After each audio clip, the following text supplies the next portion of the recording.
Welcome to another Joe Reagan's Conversation. And today, Joe, you sent me a note you want to talk about somebody's parentage. I couldn't quite figure that one out, but I mean, some big blue something bill, and Oh, I figured we better clean it up. But I got a well, I couple don't of get. You're going to have to take pieces of it because I don't think anyone. It hasn't been out long enough for anyone to fully digest all the things that are in it. So, well, I understand that, and our illustrious Congressman Jeff Crank again stepped on his crank because he voted for this piece of excrement. it's I, if you were to go back and review all the things that you and I have talked about over the past couple of months, this bill has all those aspects. So go back to the conversation that we had about the fiscal reality, right? The mathematics of the GOP policy bill simply does not make sense.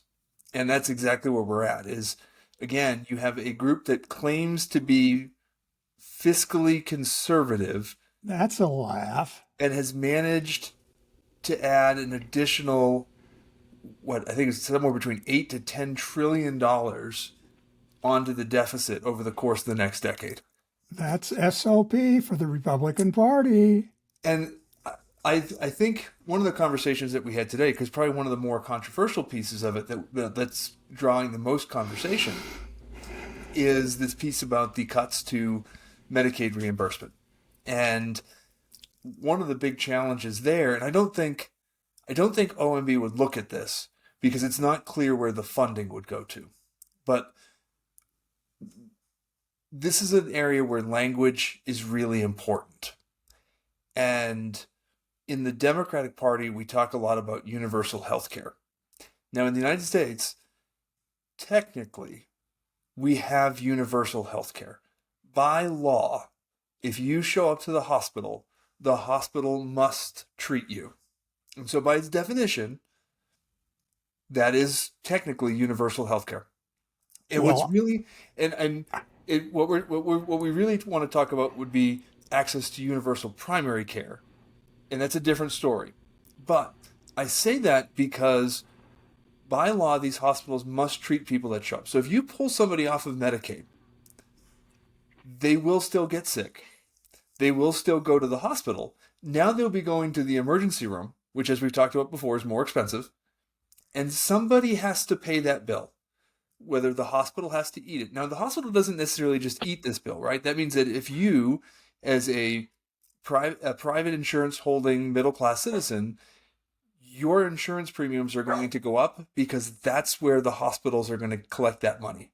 And I've done this, right? So I've managed programs that accept private payer healthcare, Medicare, Medicaid, and account for the fact that you have to treat people that have no access to medical insurance whatsoever.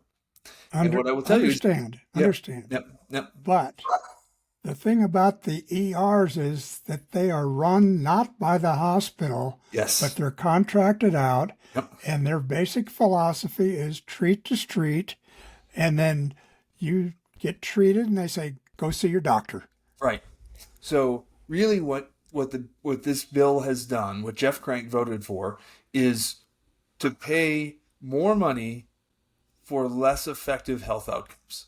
So we're paying more money for a worse health outcome for individuals, and that's not even accounted for in this bill. So at the end of the day, again, this is an additional tax that will be realized by middle class voters and working class voters in our communities.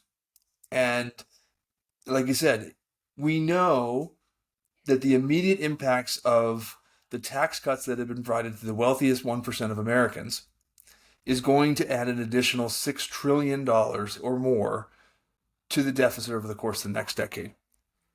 And for those of us that are middle and working class, we're going to end up paying more in taxes through the dumbest tariff regime we've ever seen in the history of the world.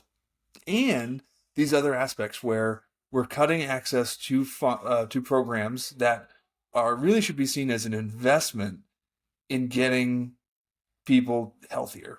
Um, And there's a whole lot that we could dig. That would be a whole other thing. But this is a big policy bill. And by the way, and I think that as we're talking about this, it is not assured that it will pass the Senate either. So we don't know exactly what this will look like. In one area that, and I'll take your questions because I know you have a lot of them, but one aspect, one aspect of this, if you follow Senator Hickenlooper's email, his weekly email blast, and I apologize for this background noise because it is also the first week of summer vacation, and we're still adjusting in this house to what the summer schedule was going to look like. But Senator Hickenlooper put out that, especially with the work that's being done along the Small Business Administration, the Small Business Administration is looking at cutting its funding something like 40%, and that includes they've already stated they're going to get rid of the Women's Business Development Office. They're getting rid of the Minority Business Development Office, and that there's about 12 other programs that include several congressionally mandated programs that support veteran entrepreneurs. Those are all on the chopping block for SBA right now. And Senator Hickenlooper raised kind of the flag in one of his emails last week, talking about that, the importance of these programs, how and I like to say, when I talk to other Democrats, I say, listen, we need to start making the case that Democrats are the party of Main Street. And when it comes to supporting small business, we need to be the ones that are standing up for those small business owners, because small business is not Wall Street. And that's, the Republicans are standing up for the billionaires and billionaires on Wall Street. Democrats are standing up for the working class Americans and those shop holders on Main Street. Well, I have a little bit of heartburn with the dispensing with the programs, especially for minority and women-owned and et cetera, because they're the ones who are generating the small business environment. Yes. Not the white guy. Okay? Well, here's another thing, too. And this is a really, really important aspect of this, that by law, these programs must serve anyone that wants. So if I as a white guy, if I want to go into a women's business class, I can do that. And that class can still be offered to me. So these programs, and if you really dig into them, and I think as many folks probably know, this is my day job. These programs are oftentimes not, they're intertwined with each other. And so the Office of Women Business Development is focused on identifying those women entrepreneurs, engaging them directly, and encouraging them to use these existing programs that exist. And a lot of those programs, so your 7A, 8A loan programs that are through SBA, anyone can use those.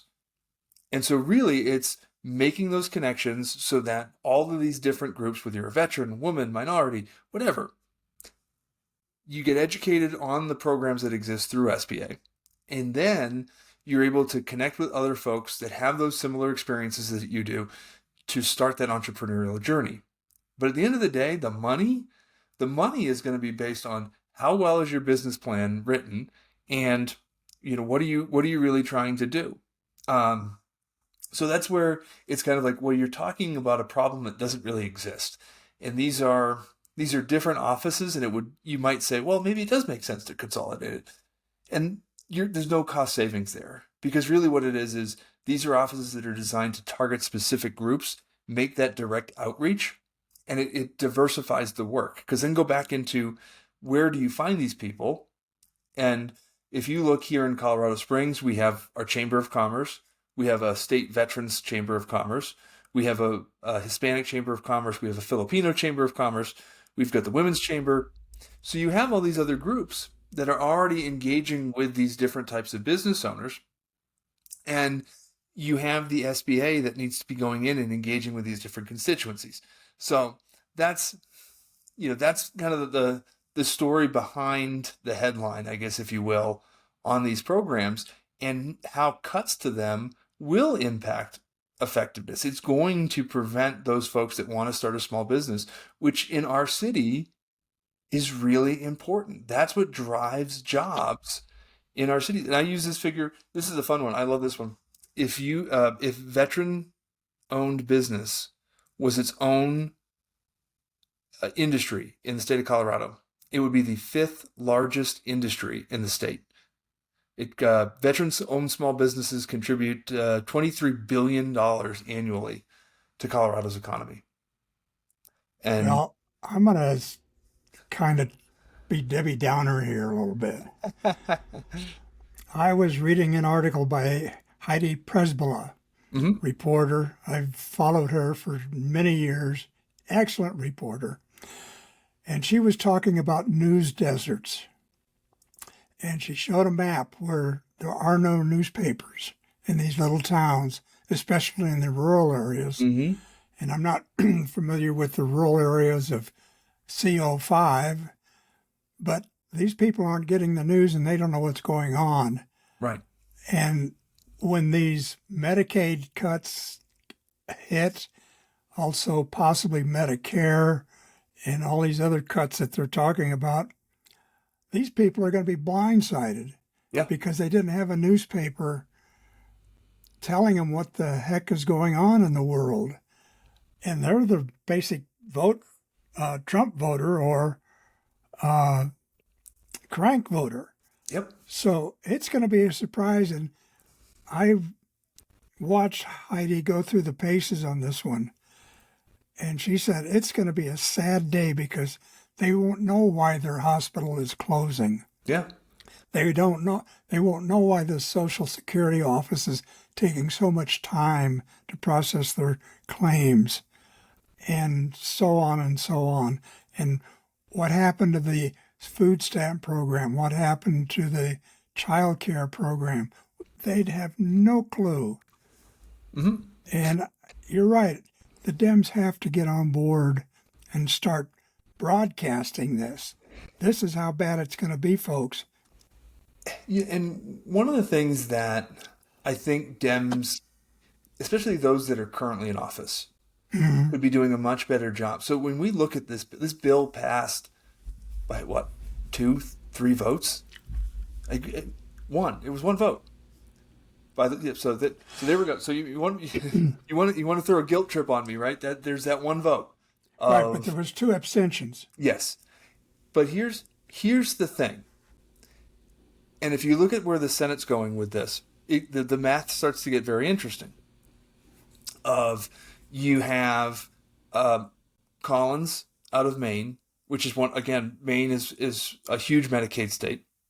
Alaska, Murkowski, and then Rand Paul for a completely different reason, but also is not behind this. So, I say that because if Democrats, if you look at the success of the bill that went through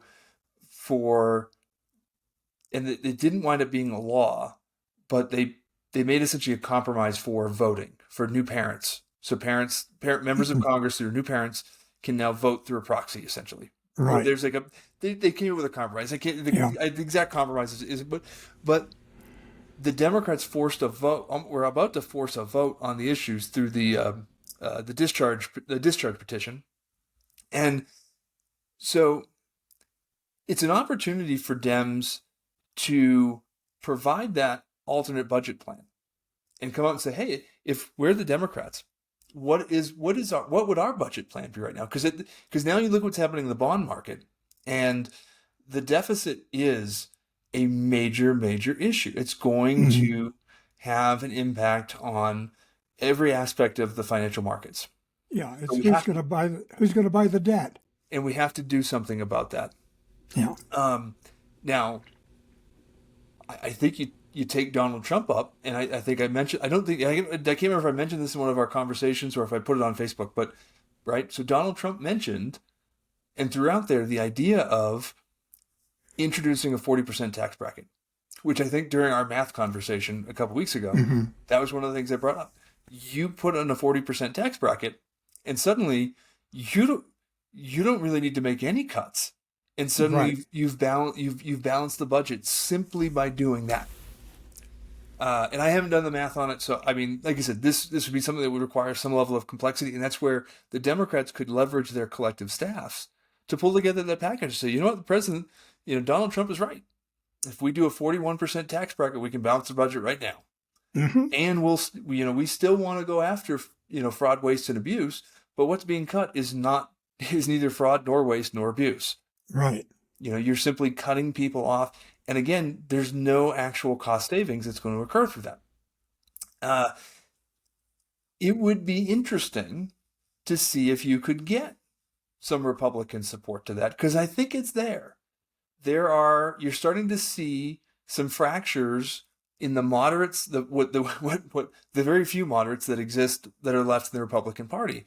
Yeah. But some of these Republicans have grasped the fact that, these are swing districts for Republicans, and those folks that are sitting in those seats realize, hey, I can't do all these things that the party wants me to, because I'll get kicked out. Right? Well, Tillis is one of them. Yep. And he's sweating it. And I think Yep. he's kind of thrown in with the, let's put it this way, the moderate Republicans in the Senate, Yep. all 3 or 4 of them. Mm-hmm. So, as you say, we don't know how this thing's going to shake out. And I think it's an opportunity where we typically would look at the minority party in the legislature and say, well, you don't really have the opportunity to introduce legislation. But these margins are so thin, and the public feedback on Trump policies is going underwater. Now, again, Democrats need to be careful, because the Democratic Party's popularity ratings is below Trump's. So Right. the Democrats are not popular, but Trump's not popular. And so if you can get some Democrats together and say, hey, let's actually pitch what we would do. If we were in charge, what would we do? And throw that out there and see if you can get the 2 or 3 Republicans that you need to get behind it. And at least force them to vote against it, right? Force Congress to vote on the 40% tax bracket for millionaires. Yeah. See where that goes. Because I'll tell you what, those Republicans in those moderate districts, those swing districts for Republicans, I would look at our friends and neighbors here and say, how many of you in Colorado Springs make more than $1 million a year? Does a 40% tax bracket, is that really that unreasonable either? When you think of the highest tax bracket right now is 37%. You're only talking 3 points. We're talking 3 points, and this would only be money made over $1 million a year. That seems reasonable. And if you look historically at our tax rates, right? So go back to post-World War II, some of the highest rates that we had. I mean, in some cases, we're up to 98%. How about 91%? And that was the highest tax. It was something like that, yeah. Yeah, I wouldn't want to admit that I was around then, but I mean, But this is the thing, and this is another thing that came up, right? Part of the debt crisis that we're facing is the spending that was done on the global war on terror. And if you go back to where tax rates have come up, historically we borrow to fight wars, and then you have to pay it back. And so that's where after World War I, taxes went up for the rich. After World War II, taxes went up for the rich.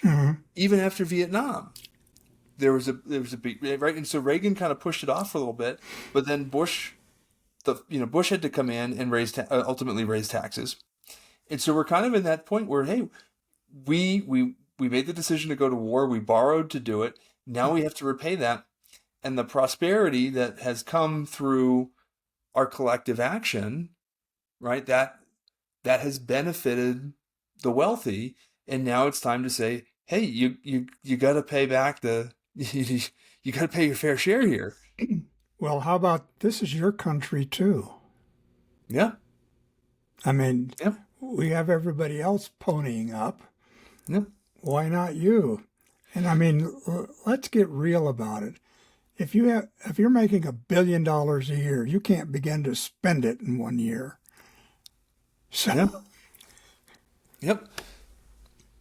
And so and it's not, and this is, and I think go back to Doge and say, right? I think most people that are probably listening to this are probably with me that Doge was not a good idea. well, no. But let's take them again, take them for their word. And they Hmm. went in this, oh, we're going to save billions and billions. They Hmm. didn't. They No, didn't. they didn't. And the reason that is that fraud is very rare across Hmm. government programs. We know that. Now, waste is a different issue. And we can all go bit. Anyone that's worked in government knows that there's a lot of areas of waste. Yep. But how do you fix it? And I've said from day one, as someone that's worked, you know, in and around federal government for most of my Hmm. career, you gotta incentivize those lower level budget managers. And the number one problem with federal budgeting is the use it or lose it mentality. And if you were to go back and switch that and say, because like, and right now, like, right, I've said this, I manage a federal grant and I'm getting yelled at because I'm not spending enough money against my grant. Well, I'll tell you, in a former life, I was in the aerospace industry, Hmm. and we were working on a project, and we had to have a 5-gallon gas can with a neoprene hose, and they came up with a $15,000 quote on that. And I went to the engineer because I was involved in it, and I said, "Are you nuts?" I said, "You can go down here to the big box retailer and buy this GI can for $8 and a neoprene hose for 3." And he says, "Well, yeah, it is kind of out of line there." I said, "Yeah, no kidding, Dick Tracy. It's out of line." So he reduced it down to a more reasonable amount. And so the project went on. Thank goodness for that. But no, I understand it. And I've always wanted to get the uh, Joint Chiefs together in a room and say, give me 5 programs that you do not want. Okay? Something that's being forced on you by your favorite congressman Yep. that is providing jobs in his district, like M1 tanks in Ohio. You know, let's take a look at that. And how about that cargo plane that was flown right from the factory into the boneyard because there was no need for it? And Well, go even. I would go go even smaller than that, mhm, right? And I would invite, if any of my fellow Global War on Terror veterans are listening to this, how many pairs of boots, combat boots, do you mhm, have in your closet right now? I have 3 pair, 2 of which I've never worn, yeah, and it was because without asking, they're just like, here's more mhm, boots. Here's more boot. Here, you need more gloves. We got more gloves. It's Afghanistan. It's 110 degrees out. I right, don't need insulated gloves. Why yeah, are you giving me insulated gloves? yeah, And that's that sort of thing that, again, it's this is not, there's no fraud, mhm, there's no abuse here, right? It's coming from a good place. We need to make sure the soldiers have everything they need to do their mission. Are we going to ask them what they need? No, just send them. Send them. right. And so you wind up with all this stuff. And as opposed to and our military logisticians are some of the best in the world. So they should be able to figure out those efficiencies of saying, hey, listen, when I ask for boots, and this, here's the funny story. I don't get to tell these stories that often. Um, so when I was during my first deployment, we got issued brand new Humvees. This was the transition from the 1114 Humvees to the 1115s.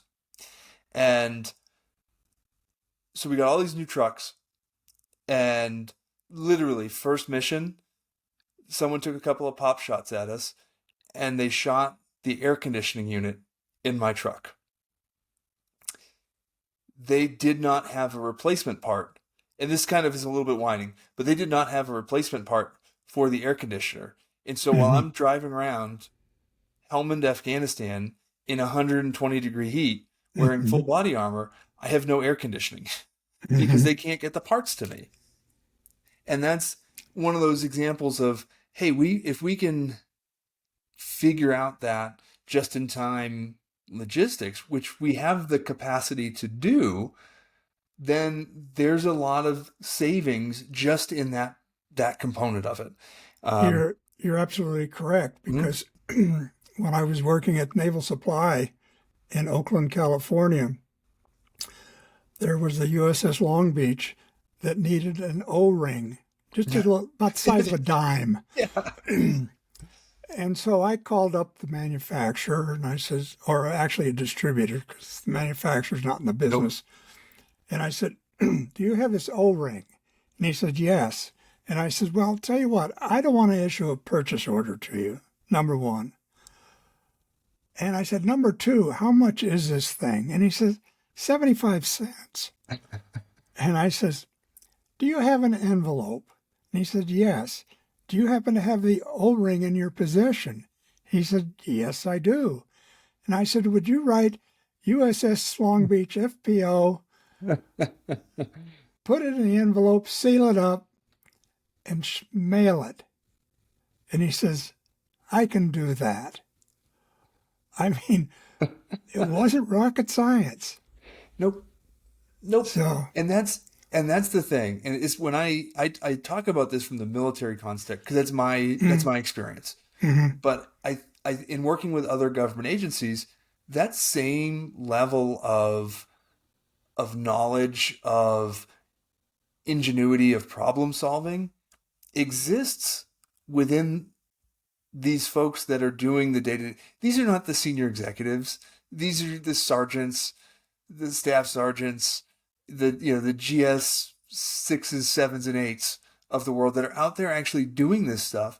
That if you listen to them, could do it that much better.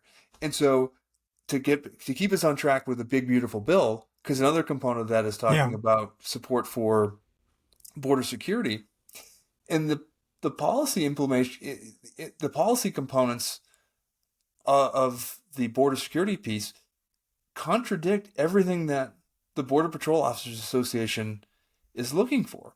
They've come out against every part of this. When you talk about physical barriers, the border wall, mhm, Border Patrol's like, that's not an effective strategy in most parts of the southern border. When you talk about things like uh, the new detention protocols, it's taking away the ability of those officers to focus resources on actual violent criminals. So they just passed a bill that said, hey, if you've committed petty larceny, right, ICE must detain you. You must go after these people. Well, because they didn't actually add any additional border patrol officers, you now have border patrol officers that are chasing down petty criminals while not allowing themselves to dedicate resources to actual violent criminals. all right. So, and as Democrats, one of the most important things that we can be doing right now is saying, listen, most Americans agree with some of these problem statements, but the solutions being presented by the GOP in this bill, at best, don't address the problem, and in most cases, make the problem even worse. And so, what is the alternative? Where do we go with those types of things? On immigration, we've talked about, hey, listening to those border patrol officers that are on the ground that understand the issue, looking at those other incentivized things, right? You cut USAID. Well, people are leaving countries in South and Central America because they're falling apart. USAID was a huge tool to create stability in the region that would prevent people from wanting to leave in the first place. Mm-hmm. Why? Again, somebody brought it the other day. We're now 4 months in this administration. It's the toughest on immigration ever, by their own words, which is, by the way, not true. Yet a single corporation that's hiring undocumented individuals, which, by the way, they do because they can exploit that workforce, no fines there. Right. These are things that we can do that actually address the problem at the root Mm-hmm. cause. And, at the end of the day, follow the money. Who's benefiting from the solutions in every aspect of this bill? I got news for you. If you It make ain't less than us. $1 million a year, you're not benefiting from these solutions. and the whole the table scrap economy that the GOP has been pursuing for now 40 years has done nothing to support any of us that make less than $1 million a year. Yeah. Well, let's see if I can bring this up here.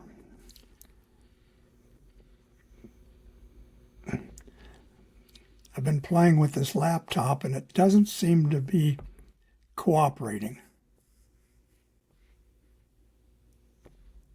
Come on down here.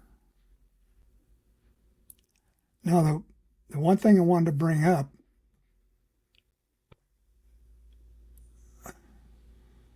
where are you?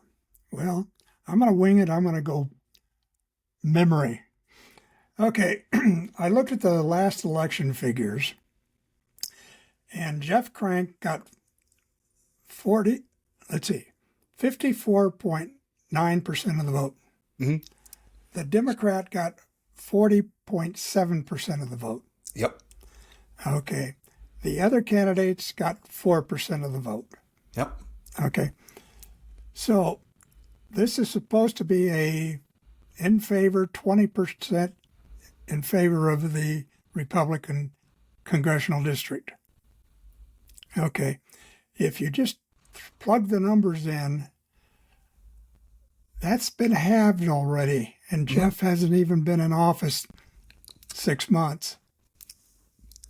Yep. I mean, it's almost like, okay, and then you have 147,000 people who are on Medicaid that are comprised of children, mothers, elderly, the handicapped, and a lot of them vote. So you could say that 10% delta that's in Jeff Crank's favor is now going to be slowly eroding. And So he's going to have a rough time. Well, maybe. All right, so there's a lot behind that. So our ranking in CD5 is an R plus 8. So Okay. that's if you look historically, that's generally what you would expect. A Democrat is running at an 8-point disadvantage. Okay. This year, the River underperformed Torres from last cycle. Harris underperformed Biden from 4 years ago. And there's a lot behind that, right? Right. That's not meant to be a critique on anyone. River ran a great race. She was I have thoroughly enjoyed getting to know her over the past year and a little bit beyond. Part of it was in this past cycle there was an up ballot draw. Harris was not a popular candidate nationally, and that did draw not just here but in other races across the country on some of those down ballot races. If you look at this district, Governor Polis pulled 49% of the vote in CD5 during his last gubernatorial election. If you look at the ballot initiatives from the last cycle in 2024, gay marriage passed with, I think, 52, maybe 53%. The abortion amendment passed with, I think it was 54, 55%. So when you look at those numbers collectively, there is a nuance that exists among El Paso County voters. And as a party, we've got to focus on coalition building. And as I've said to CD5 leaders within the party, we've got to stop thinking about this as when can a Democrat win? And we have to start thinking about who is a Democrat that can win. Right. And that requires that coalition building aspect of it. I understand. And it also requires addressing voters where, and I think this is the biggest problem sometimes, is addressing voters where they're at. I was reading something today. It was talking about the the trans athlete that appeared in one of Donald Trump's attack ads actually voted for Trump. And and so there's actually been some conversation around this, and oh, I can't remember the name of the representative, but there's a representative who is openly trans as well, and they also kind of raised this issue of there's a lot of nuance that's getting lost in this conversation. And if we're not willing to have the nuanced conversation and meet a lot of these voters where they're at, and if you look at the losses that the Democratic Party took nationally among Black voters and the Latino Hispanic. community and the Hispanic and Latino communities, a lot of that kind of stems from these are very religious communities, and they felt that they weren't listened to, that some of their views were being lost in the conversation. And so as we move forward into 2026, right? And as I've said, there's certain aspects of the Democratic Party that's just who we are, right? We're always going to be pro LGBTQ plus. That's just who we are. We're always going to be pro choice. That's just who we are. And those things actually resonate with voters, but it can't be the entirety of the message. And especially in this community, we need that, yeah, on those things. And here's what else we are. Here's how the Democratic Party is going back to its core of supporting the labor movement. Here's how the Democratic Party is supporting small business while also holding big business accountable. You got to do both. And you got to stop looping in small business owners as putting them in with the same, if you go downtown and walk through some of those small shops, that's not Jeff Bezos. And we got to stop treating them like that. We got to stop talking to them like that. Engage with small business owners and realize the fact that these are the people that bring jobs to our community. These are businesses that the owner is not making much more than the low-level workers. And the return on investment within the small business community is much higher for the community as well on a number of different measures. So we've got to be able to do that. And I think we also have to make that case of, again, on economic policy, which is a kitchen table issue. Most people don't have a lot of faith in Democrats. And so we have to rekindle that and find the way that we weave in that story of saying, hey, these big corporations are hurting all of us. And we want to combat that by focusing that investment back in on Main Street, on those small business owners, on our communities, on the rural communities. And I get the opportunity through my full-time job to travel the state quite a bit, engage with some business owners in rural parts of the state. And there's a lot of challenges facing these communities, right? If a business closes in downtown Springs, some of us might be sad. Of course, it's tragic for the business owner. People are going to be upset. But, if it's a restaurant, 2 more restaurants are going to open up the next week. So it's not crippling. But you go to some of these rural communities, and if a small business closes, they might be the only provider of that service in the community. So that whole community loses access to a resource because we haven't supported that small business owner. So that's when we think of the Democrats as being the big tent party, we really, really more than ever, and especially in CD5, need to look at that big tent and say, hey, there's a lot of space to bring people in here. And by the way, when we did polling during my first campaign, 70% of Republicans in this community do not agree with the MAGA agenda. Those are people that might vote Democrat. They might not. It's going to be it's going to have to be the right candidate. But the MAGA movement is not popular in El Paso County. Yeah. And so as Democrats, we have to capture that and say, let's meet those voters where they're at and say, hey, we're a big tent party. There's space for you here. And here's how we're going to meet you where you're at. Here's how we think our policies are going to have a better impact on us. The Amara annexation, right? The Democrats haven't really been vocal about it, but if you look at the people that are engaged in it, generally speaking, it's Democrats that are opposed to the Amara annexation. There's reasons for that. There are reasons for that. But let's And talk about, and I had this conversation today with some folks in the economic development community, right?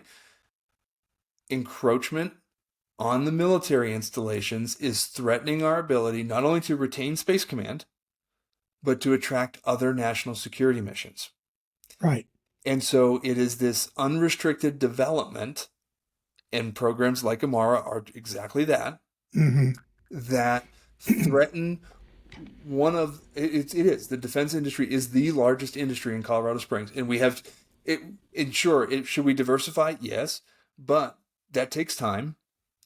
And so for the foreseeable future, the defense industry is going to be an important it will be Right. the most important component of our local economy.